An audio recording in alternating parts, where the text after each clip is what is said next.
এই ক্যামেরা দিয়ে 25 কিলোমিটার দূরের একটা গল্ফ বলের ছবিও তুলতে পারবেন। ক্যামেরাটির ওজন 3000 কেজির মতো, সাইজে একটা ছোটখাটো গাড়ির সমান। বিশ্বের সবচেয়ে বড় ডিজিটাল ক্যামেরা রয়েছে কোথায়, কত মেগাপিক্সেলের ক্যামেরা, জানতে দেখুন বিস্তারিত। 2025-এর শুরুতে সে কাজ শুরু করবে, মানে ছবি তুলতে শুরু করবে। জগতের সবচেয়ে বড় ডিজিটাল ক্যামেরা, প্রকাণ্ড সেই ক্যামেরাটার নাম legacy survey of speech and time বা LSST। মার্কিন যুক্তরাষ্ট্রের ক্যালিফোর্নিয়ায় অবস্থিত SLSC ন্যাশনাল অ্যাক্সেলারেটর ল্যাবরেটরির ইঞ্জিনিয়াররা প্রায় 1 দশক ধরে ক্যামেরাটি তৈরি করেছেন। ক্যামেরাটি বসানো হচ্ছে দক্ষিণ আমেরিকার দেশ চিলির আন্দিজ পর্বতমালার 9000 ফিট উঁচু শেরোপাচনের শিখরে। সেখানে নির্মীয়মান ভেরা সে রুবিন মহাকাশ পর্যবেক্ষণ কেন্দ্রের একটি টেলিস্কোপের ভেতরে স্থাপন করা হবে এই মস্ত ক্যামেরা। ভেরা রুবিন অবজারভেটরির জ্যোতির্বিজ্ঞানীরা জানাচ্ছেন, প্ল্যানেটোরিয়ামে ইতিহাসের বৃহত্তম ডিজিটাল ক্যামেরাটি দিয়ে অসীম আকাশের রহস্য অনুসন্ধান করবেন তারা। এই নজরদারি ক্যামেরার বিশেষত্ব জানলে আপনি অবাক না হয়ে পারবেন না। শুনুন তবে, ক্যামেরাটির সাইজ ছোটখাটো একটি সেডান গাড়ির সমান, আর 3 টনের মতো ওজনের ক্যামেরাটি বসাতে প্রয়োজন অন্তত 5 ফুটের মতো জায়গা।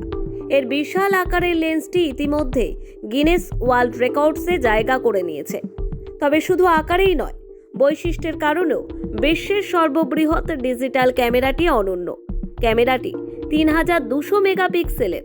হ্যাঁ, ঠিকই শুনেছেন, 3200 মেগাপিক্সেলের সেই ক্যামেরা এতই শক্তিশালী যে এটি 15 মাইল দূরের, মানে প্রায় 25 কিলোমিটার দূরে থাকা একটি গল্ফ বলের ছবিও পরিষ্কার দেখাবে।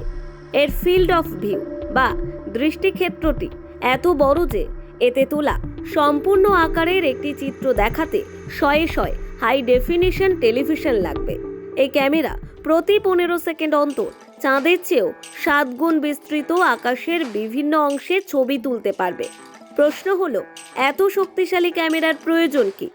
আসলে মহাকাশ গবেষণার জন্যই তৈরি হয়েছে LSST ক্যামেরা। কাজ শুরু করলে আগামী 1 দশক ধরে এটি দক্ষিণ গোলার্ধের আকাশের ছবি তুলবে প্রতি 15 সেকেন্ড অন্তর। এভাবে প্রতি রাতে আকাশের সম্পূর্ণ একটি প্যানোরামা ছবি তৈরি করবে। 10 বছর ধরে এভাবে ছবি তোলার পর ক্যামেরাটি পুরো সাউদার্ন স্কাইয়ে 3D মুভি তৈরি করবে। বিজ্ঞানীদের আশা, মহাশক্তিশালী এই ক্যামেরার সাহায্যে তারা ব্রহ্মাণ্ডের আরও অন্তত 1700 কোটি নক্ষত্র আবিষ্কার করতে পারবেন। পাশাপাশি আমাদের সৌরজগৎ থেকেই আরও 60 লক্ষ নতুন বস্তু ধরা পড়বে এই ক্যামেরার লেন্সে। আমেরিকার বিখ্যাত স্ট্যানফোর্ড বিশ্ববিদ্যালয়ের পদার্থবিজ্ঞানীরা জানাচ্ছেন, এটি মহাকাশের এমন সব বস্তু দেখতে দেবে যা আগে দেখার কোনো উপায় ছিল না। এই মহাবিশ্ব কি দিয়ে তৈরি, ডার্ক ম্যাটার এবং ডার্ক এনার্জির প্রকৃতি কি, সব প্রশ্নের জবাব মিলতে পারে। Bureau report, one Bengal.